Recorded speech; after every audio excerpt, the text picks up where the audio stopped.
I'm hitting start. All right, we are recording. Hi, welcome to Real Management Talk with Jocelyn and LJ. And today we're going to talk about knowing your worth, not undervaluing your contributions. LJ, Amen. my name is Jocelyn Vanconi, and My name is LaJuana Chambers Lawson, but I go by LJ for short. all right, cool. So LJ, what are we going to get into today with this conversation? So I love that you brought it up in the beginning, which is knowing your worth.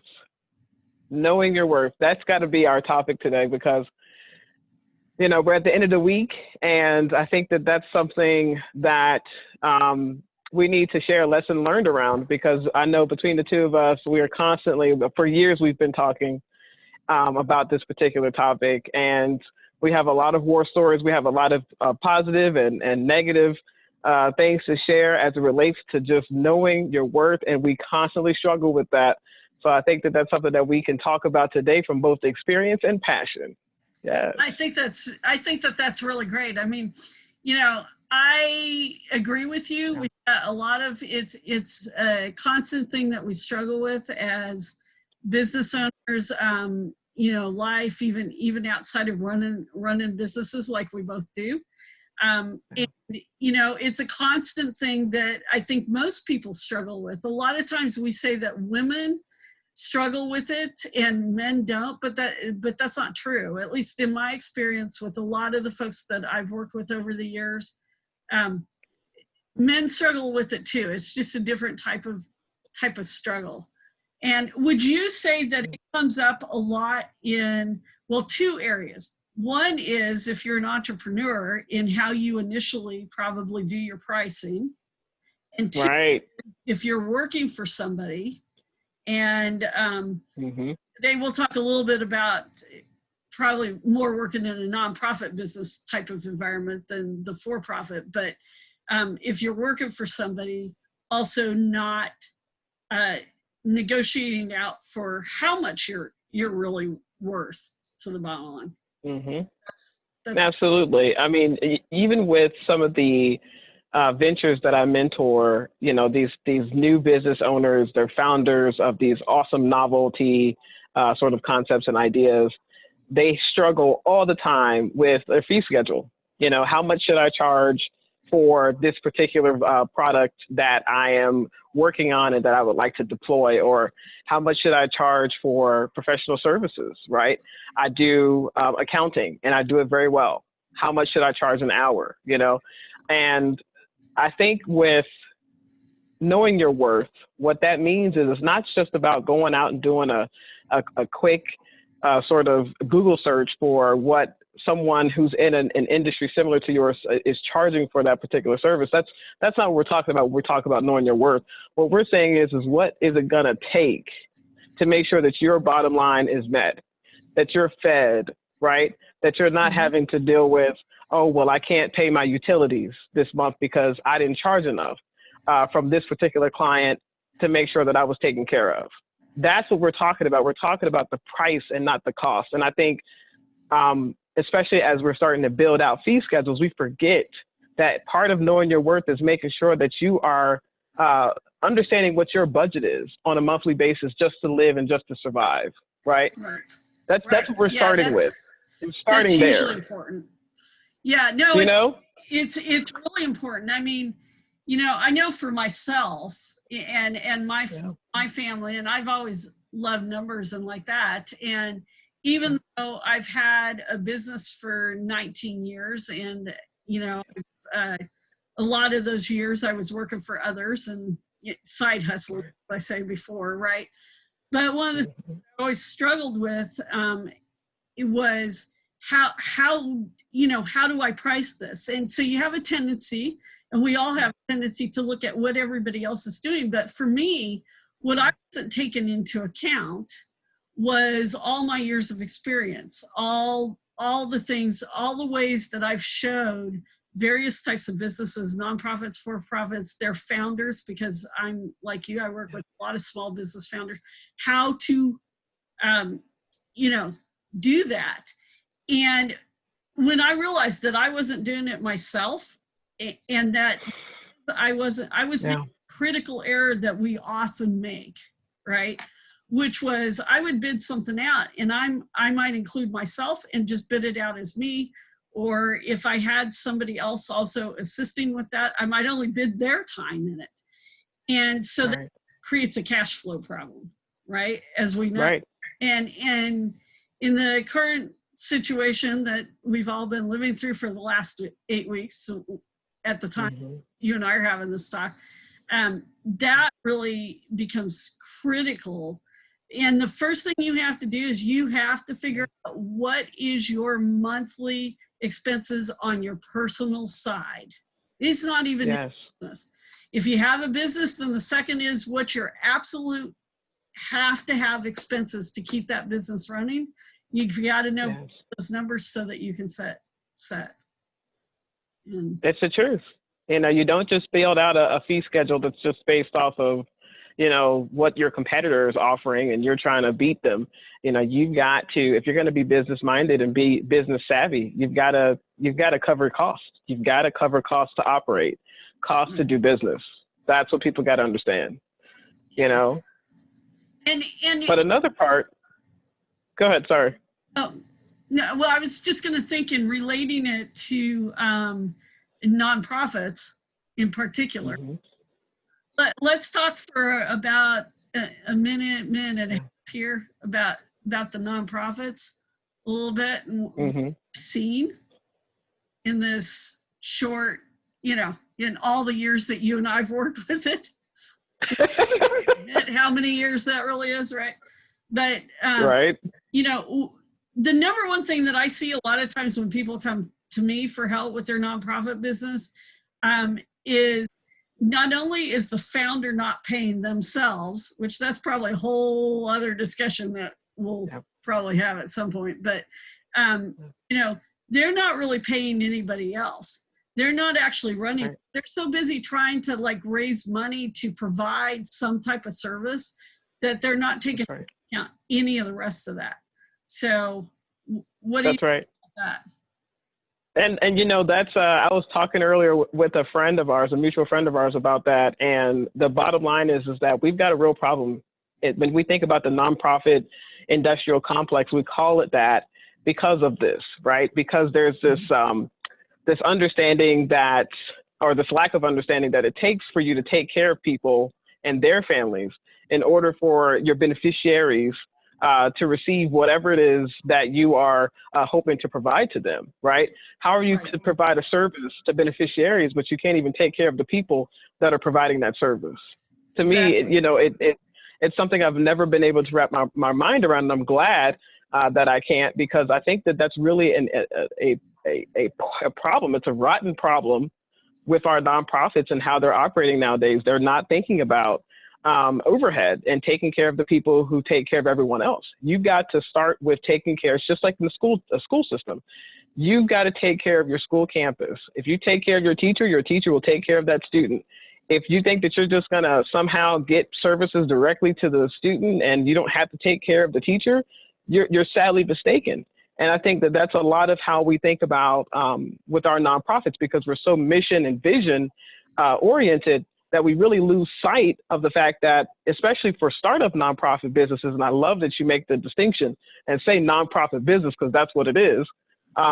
With startups, you have to remember that it's going to take for you to take care of this organization from the ground up. You've got to take care of the phones, the emails, you know, the DUNS, the SAM.gov registrations, the grants.gov, the payroll, you know, hopefully if you're paying people, the contracting, all those things have to be taken care of. And, you know, you should be paying the people who do that work. And if you're not valuing the work that they're doing, you know?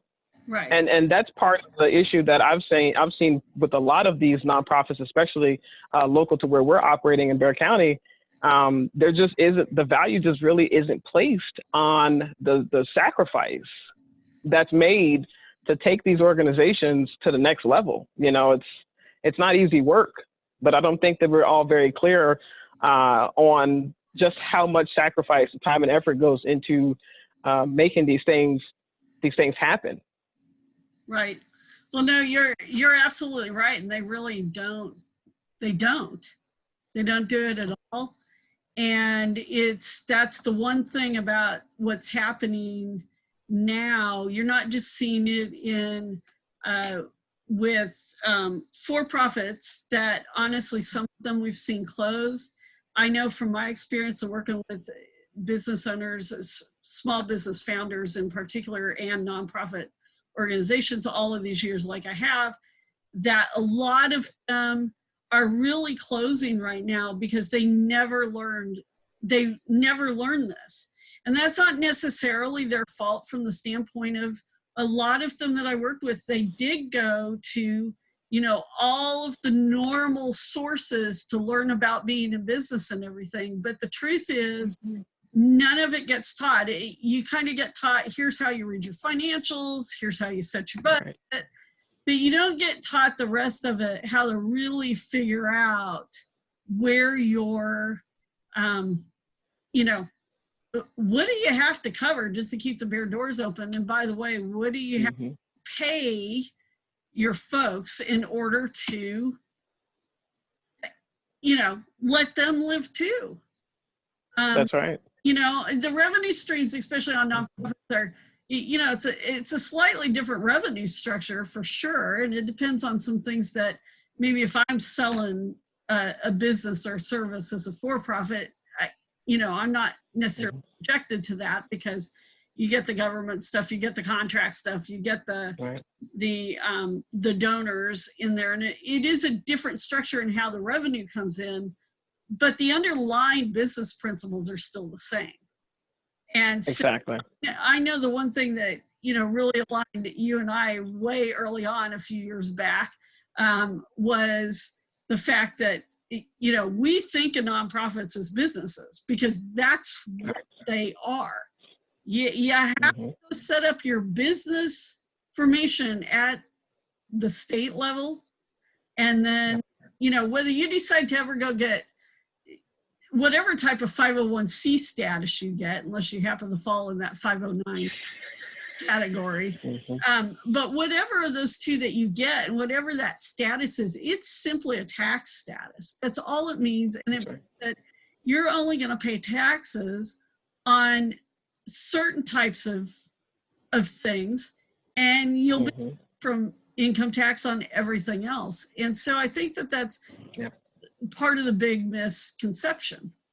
But I agree. I mean, especially when you look at, C6s, and that's, I think, always my biggest issue is always going to be with C6s. That's a whole story, right? And I'm happy that we're having this opportunity to really talk about, real management because, once you and I have we've either served as presidents or chairs of the board or executive directors for C6s, C4, C3 organizations. And you just know that the biggest lesson learned when we think about knowing your worth in all of these different capacities is really just when you go into these situations, making sure that if you're not the person who's getting paid, that you at least make sure that you take care of your team. And that's what I've tried to do, right? Is I've said, you know what, for me, I've got my business, thank God, by the grace of God, by the grace of, my tribe, which Jocelyn has always been a part of my tribe, by the grace of my family and others who, other friends who've been supporting me since I started my business, I'm doing fine. I'm doing well. The Lord is blessing me. My husband, the Lord is blessing me. I'm in the position to give back. But the reality is that a lot of the people that I know like us are not in the position to give back, and to expect us, because we're so good at what we do, because we've done it for so many years, because we've done it for so many organizations, to expect us to just go and sacrifice that time and serve on your board or serve in a leadership capacity in your staff. Come on now, and not compensate us properly. No, no more. We're not doing that. And if you find us in those situations, best believe that we're making sure that our staff are being well taken care of, because we're the ones who are able then to communicate that the importance of taking care of the people who take care of everyone else. Without them, we're not able to accomplish our mission. Without them, we're not able to accomplish our goals. And if you're not communicating that to your donors, if you're not communicating that to your grantors, I don't know what you're doing. Because the bottom line is that, you know, the work has to be done, and the work doesn't get done, you know, spontaneously or miraculously. It gets done because you have these people like ourselves who work day in and day out to make sure that we are doing whatever it takes to take these organizations to the next level, because we are personally tied to those organizations, right? We're personally invested. That's what, and it's hard to quantify that. So when you're thinking about knowing your worth in those types of contexts, it's really hard to quantify, right? Because once it's a labor of love, it's kind of like, well, you don't have to pay me anything. I would do this for free because this is what I love to do. But that means that we have to have advocates on the other side of that to say, we're not going to take advantage of the fact that these people are doing this work because they love it. We're not going to take advantage of that. We're in the position to make sure that they're taken care of for their time, they're compensated properly for their time. We're here to advocate for them. That's why that relationship is so important, that you establish with those stakeholders, hopefully at the onset before you even really get involved in the organization. But you already know what I'm saying. I mean, you get stuck, and you kind of get, you know, you stay stuck, and it's really hard to get unstuck because you're doing work that you love, you know?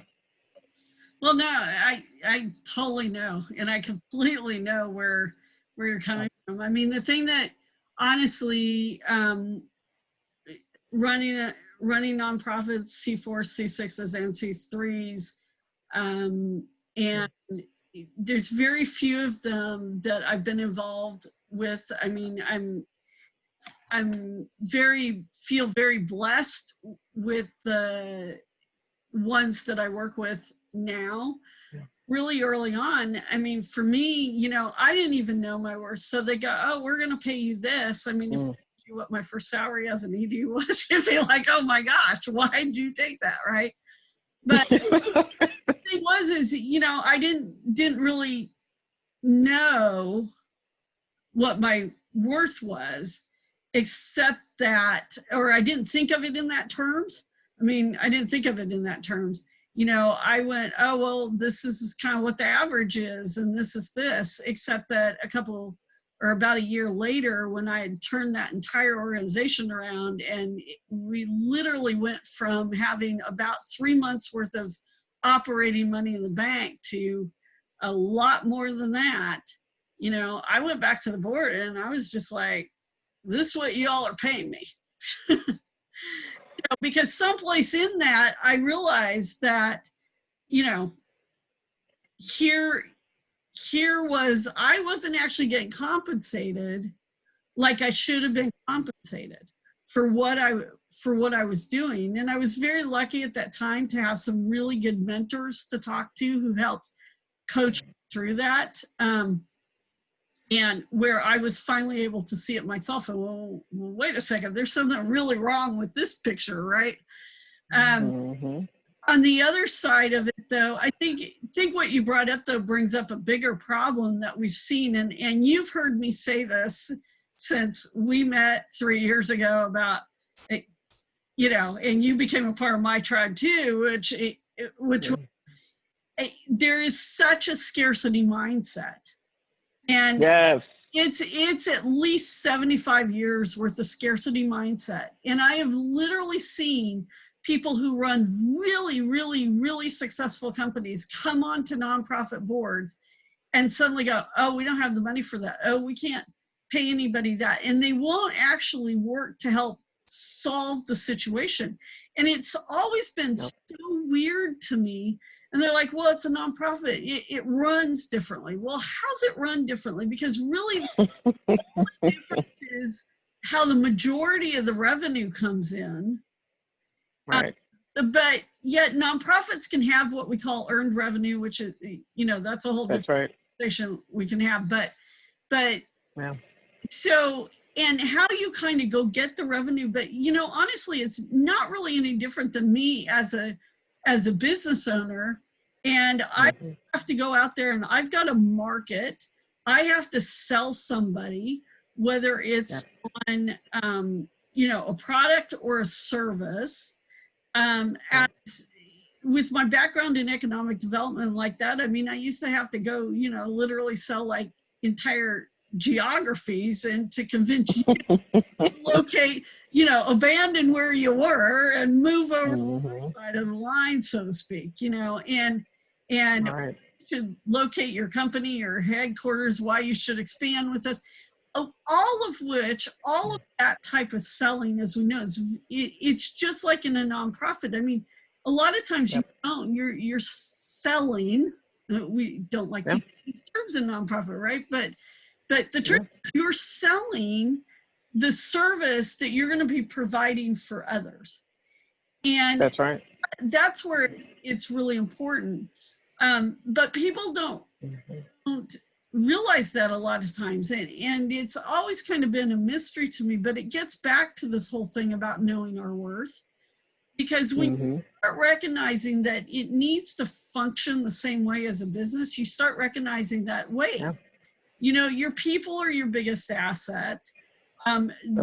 Those folks, you know, when I think the other side of it is we don't think of it as working in the nonprofit world is also, you're in the public sector. You're just in a different section of the public sector. And so there's a thing, whether it's the government's side of our economy or the nonprofit side, but you know, most people don't realize that the nonprofit world, at least in this country, makes up a third of our economy. And so they, you know, a lot of times as a public servant, I mean, I spent 25 years as a public servant. A lot of times as a public servant, you're not necessarily doing it for the money. So when we're talking about knowing your worth, it's not always what thinks this is cash compensation. And it's not always, because when you choose to go into a life of public service, you really are choosing to put everybody else in front of you.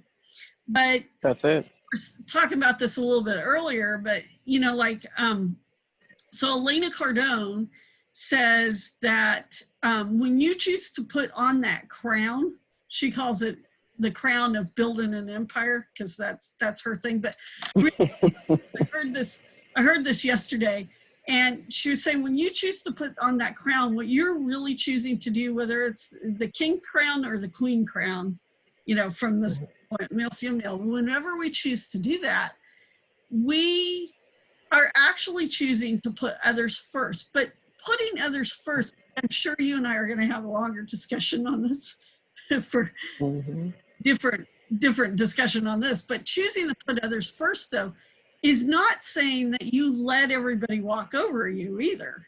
So that's right. Stop everything to go do whatever they want to do. But it really is a lot more about looking at things as service. But that also doesn't mean that you're supposed to live on poverty wages, for instance. Right. Or, and even as a business owner, I mean, if I said I'm going to live on poverty wages, what good is that doing my family?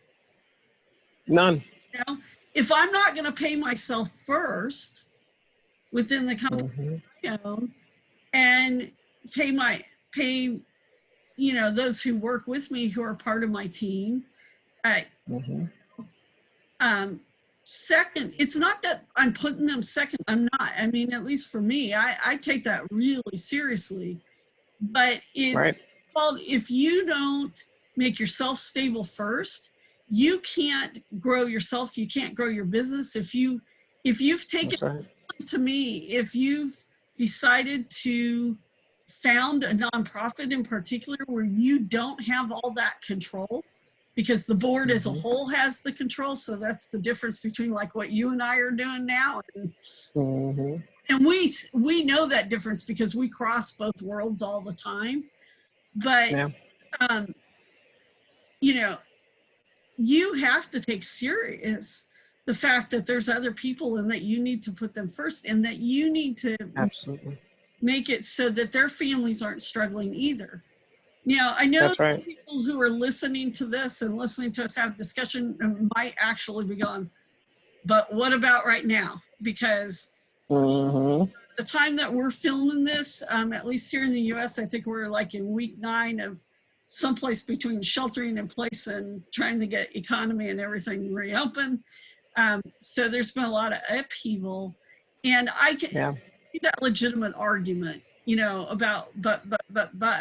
I'm just going to say, whether you work for a nonprofit or you even work for a for-profit right now, one of the things about knowing your worth is actually right now figuring out what are your expenses, what are they overall, even if you've been laid off, and if you have, you know, I'm very sorry that that has happened to you. I know that there's millions of you right now, but one of the things about worth is also us taking responsibility for us. And that took me a long time to wrap my head around that concept when somebody said to me, but you're not taking responsibility. And I'm like, but I am. LJ calls me and she needs something and I don't quite get back to her, but I call her and I say, man, I really screwed up, you know, or a client or something. But I am. And they said, no, you're not really taking responsibility. You have to take responsibility for the good and the bad. And so one of the things is really looking at ourselves, right? But I took it further in this last 8-9 weeks. And I took a look at, okay, where did I need to correct so that, you know, my worth, I really am saying to everybody, this is what I'm worth. And the other side, you know, what do I need to fix so that my team can say that? My family can say that, and my good friends can say that. And, you know, so I think it does ultimately start with all of us, and we're the only ones who can do it, because I don't know about you, LJ, but I think, you know, nobody's going to come save us. And even the organization, nobody's going to come save that. The only people who can do it is if there's a founder, or even if the founder it's a lot older, it's that board with the board of directors, or now it's the ED board of directors, but they're the only ones who can do it. That's it. And that's part of the leadership element, right? When we think about leading in nonprofits, think about leading in business, part of that is having a pulse on what your needs are and what the needs of your team are. And if you don't have an understanding of that, if you really don't even have a regard for that, I think is when you'll start to see these types of salaries that we see locally for executive directors, for presidents. A lot of times, you know, the salary is so low. And, you know, for founding organizations, that makes sense, right? You're just getting started. You're just beginning to diversify your portfolio of revenue. You're not trying to put all the burden on one particular, you know, grant source or one particular foundation, which is outstanding, because you want to say thank you. You want to honor those who support you. And part of honoring them is making sure that if they're saying, hey, we only want 30 to 40% of our funds to go towards salary, guess what? We honor that. But what that means and what that should signal for board of directors, because board of directors are the ones who are ultimately responsible, right, for those staff members. What that should signal to them is that that's the onus then is placed on us as a body to take care of our staff, right? We can't blame it outside of us. We can't blame it on, you know, whoever the foundation is that's supporting us. We can't blame it on, you know, whoever the grantor is that's on the public side, or, you know, wherever they may be. You have to blame it on the board of directors, because that's where the onus lies. And so I see this all the time, where there's this conversation back and forth about, as we were talking about, the scarcity mindset, and, oh, we don't have enough for this. We can't do that because we don't have enough for this. You know, and that's something that will not only keep you stagnant, but it'll also prevent you from really being able to go back and do things like a cost-benefit analysis, right? To really see where you are positioned, where your budgets are positioned at the time, where are the opportunities for you to pivot, right? Where are the opportunities for you to look back at that TOES analysis? You know, we've moved on from SWOTs, right? Looking at that TOES analysis and identifying those internal weaknesses versus those external strengths, and trying to figure out how you can place the organization strategically in a position where they can seize an opportunity that you may not have even, you know, thought about before. So that's those types of conversations and those types of opportunities, I think, to pivot, that nonprofit leadership, that business leadership is so critical and it's so important. And I think for the two of us, that's why we've been able to do like what we're doing right now, where we're having this conversation as business leaders who have been able to pivot despite all of the casualty and all the loss that's come as consequence to the coronavirus, this global pandemic. I think that we are examples of what it means to be resilient, and not in, a smug way, but in a way of just saying that we were forced to pivot. We had to pivot because if we didn't, it meant that we couldn't pay the rent, or that we couldn't, feed our families, or that we can't go to the dentist and get that necessary surgery. That's what it means for us, because we are business owners. We rely on our own skills and talents to make it through the days, make it day to day, right? Yeah, no, you're absolutely right. And we have been forced to pivot. And I know, for me and even some of my clients and like this, it's become a real thing about really taking a look. And, the very first thing I did in March, when realized, especially when it was like, yeah, this isn't going to be just 2 weeks, right? Is I immediately started looking at everything and running numbers and like this. I didn't do it in panic. I didn't in any of that, but you have to start taking a look at everything and went, okay, well, we're good through here. Now we're going to have to, take a look. And then as things progressed, there's definitely been business decisions that I've had to make as a business owner that, I don't like making, but sometimes you have to make those decisions. But it's also allowed us to pivot anyways in such of a way that we've got some, like I know like you do too, there's some new things that are coming out. There's some new things that are in the works. It's actually making us a better company and, a stronger group going through this together. And even with some of my clients, it's making us, a lot stronger. One of the projects that I'm really, really, really blessed to work on, and there's a wonderful founder and a wonderful team behind the whole thing, but it's global, and it's global in nature. So March, when everything came to, it really skedaddled, but I had a great conversation with them yesterday. There's things that we're working on. And, the thing about that is that you have to be willing to pivot. And when people are not willing to pivot, we saw some of that in the very early weeks of this back in March. It's hard to believe that this is May, but when we're having this conversation, time has flown by already. That much time's gone past, right? But we saw some of this in the first 2 weeks where there were business owners who just threw their hands up and announced right then and there that they weren't going to open their doors again, and they weren't going to. And that was, you see some of the nonprofits and stuff doing that as well. But you saw more of it around the hospitality and the restaurant industry. They have been, and travel and everything, as we know, has been really, really hit and was real early on. But, I kept going. And so if any restaurant owners watch this, or your previous restaurant owner, please, I'm not trying to put you down at all. So I'm going to preface the statement. We love you all. But because I really understand love you all, it's been a challenge. But in my mind, I went, why are you throwing in the towel? You have a kitchen. You know how many people you can have inside. Why are you not trying to figure out how to do curbside service, at least, just because you don't have a drive-through? And I would hear stories from others who had restaurants and they were figuring it out even though they didn't have a drive-through, and they had never had to do social media or try to figure it out.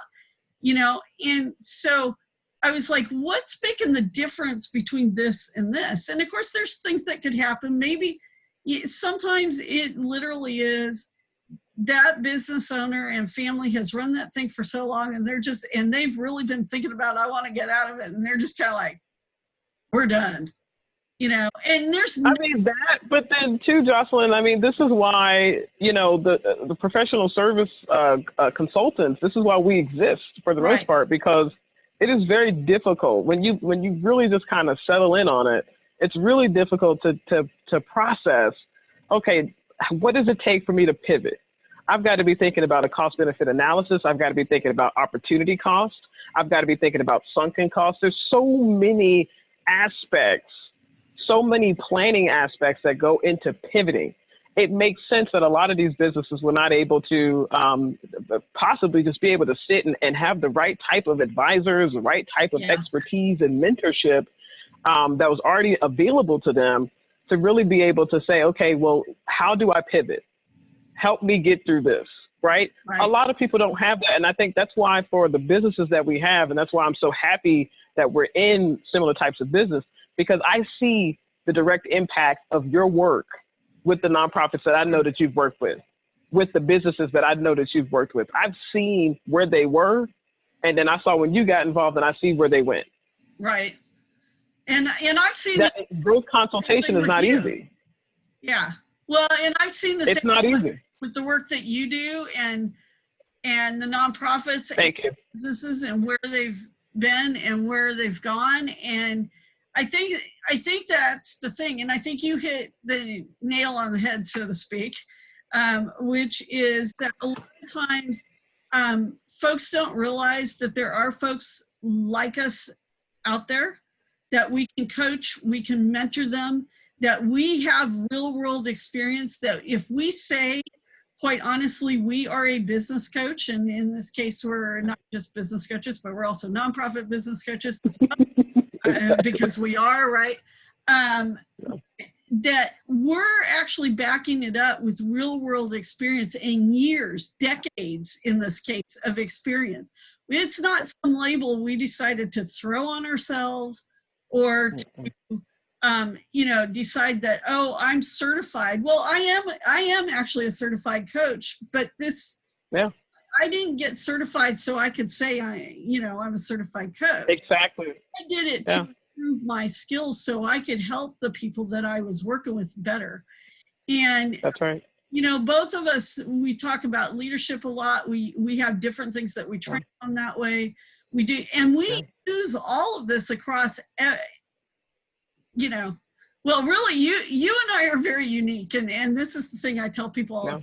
You and I are very unique, and we're actually a very rare, in a very rare group of individuals, because we actually have worked across all three sectors, and not just worked across them. We've actually worked in for-profit, and government, and we actually understand all three. And the fact that you and I mean, I think, you know, to me, it was a divine appointment that how you and I met and got to know each other, because it's very rarely that I've met somebody who has the same type of, of course we have different experiences because we've worked for different entities and things like that, but who has that same overall round background and can see how it all goes together.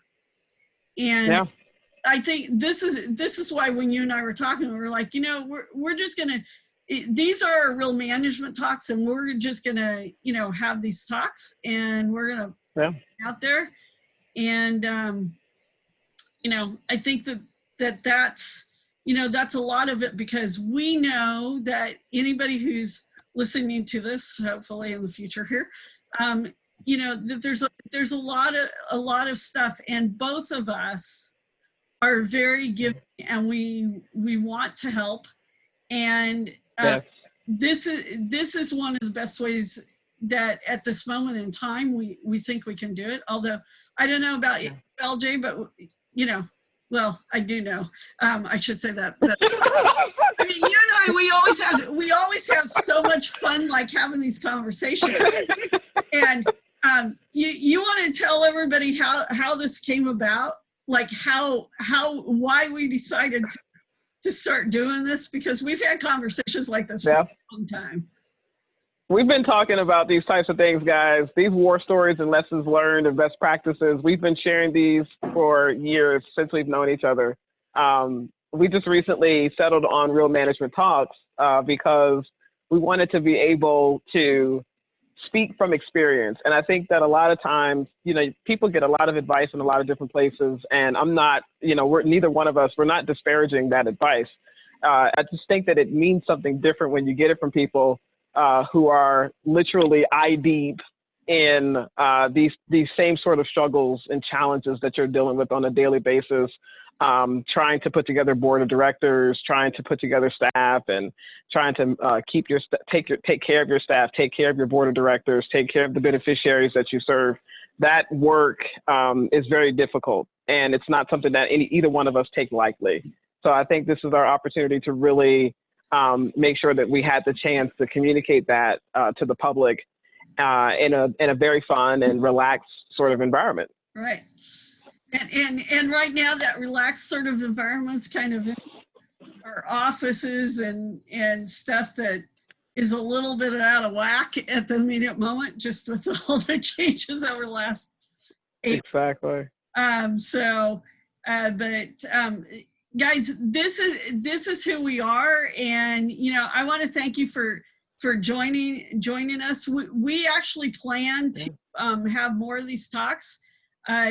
But when you're looking at this one, I think we're gonna try anyways to kick another one off here in about a week or so after this one. And so be on the lookout for a link or a sign up, because we'd love to be able to interact with you and like that. And we're actually going to try to do some of this via live stream. So we think we've got the tech figured out, but we do definitely want to that out a little bit before we.